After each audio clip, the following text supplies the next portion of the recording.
Welcome to the Deep Dive. We unpack complex info, make it clear, make it actionable. Today, we're diving into Azerbaijan, specifically the weather forecast and the climate outlook for July 14th to 23rd, 2025. We've got meteorological reports, climate assessments, even a look at the Caspian Sea. And our job really is to cut through all that data, give you the key takeaways. So you'll leave knowing the forecast, sure, but also understanding the really significant climate challenges Azerbaijan is facing and why that matters, for you and, frankly, for everyone. Okay, let's get into it.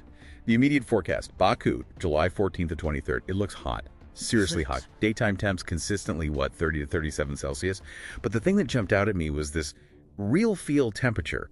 What is that exactly? Yeah. Why is it so important here? Right, the real feel. It's interesting, so it factors in humidity, doesn't it? Tells you how that heat actually feels on your body. And for Baku, projections are often hitting 33 degrees C up to a blistering 41 degrees C real feel. That 41 degrees C, that's not just uncomfortable, it's a genuine health risk. It's the warning the thermometer alone doesn't quite give you. Plus, you've got a very high UV index, 910, so sun protection is absolutely critical. Wow, 41 real feel. Okay, so Baku's really feeling the heat, but is this nationwide or are other areas different? Weather can be so local sometimes. That's a great point. It's definitely not uniform. Baku historically sees very little rain in July, like maybe 2 millimeters on average. And the forecast for this period shows almost no chance, 0.5% of a wet day. Just 2 millimeters. Practically bone dry then. Exactly. But head towards the mountains or the river areas, and it's a completely different situation. The forecast there points to possible brief rain, lightning, even intense showers with hail, which immediately flags a risk of flash floods in those spots. That regional difference is key. So this intense heat, the regional flood risk, it feels like more than just a bad week of weather, doesn't it? Like it's connected to bigger shifts. How does this forecast link to Azerbaijan's overall climate picture? Oh, absolutely. It's a symptom, you could say. Azerbaijan is exceptionally vulnerable to climate change. The 2022 Inform Risk Index ranked it 24th globally out of 191 countries. 24th, that's incredibly high. Sure. Top 25 most at risk. It is. High exposure, high sensitivity. Mean annual temperatures have already risen, noticeably, especially in the West. We're seeing hot extremes, more often, more intense, and fewer cold extremes. And does that temperature shift mess with rainfall too?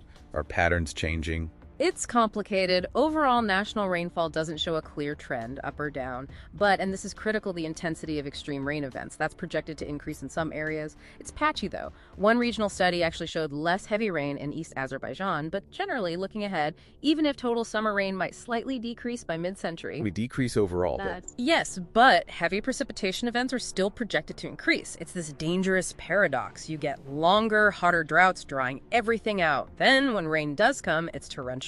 The parched ground can't absorb it. So flash floods, landslides, less rain overall can actually mean more devastating water-related disasters. That sounds incredibly challenging, drought and floods. What about the Caspian Sea? It's so vital for the region. How is it being affected? Yeah, the Caspian, this is perhaps one of the most worrying parts. Average sea surface temp near Baku in July, around 24 degrees C expected. But the trend over the last decade is clear. Significant warming. It hit a record 30 degrees C back in 2021.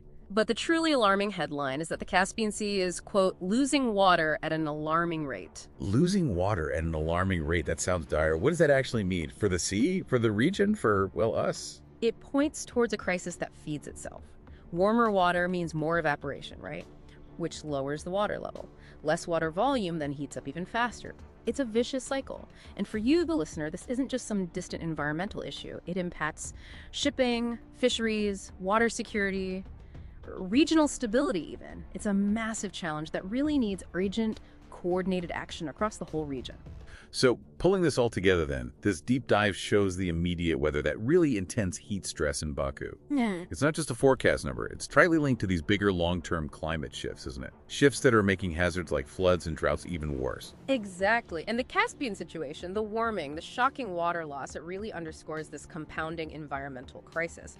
Which raises a serious question, doesn't it? With impacts varying so much across the country and challenges clearly growing, are the current strategies enough? It just highlights this urgent need for, constant rethinking, better monitoring across the region, and really specific, tailored resilience plans for Azerbaijan's changing environment. Definitely something to keep thinking about, to keep exploring.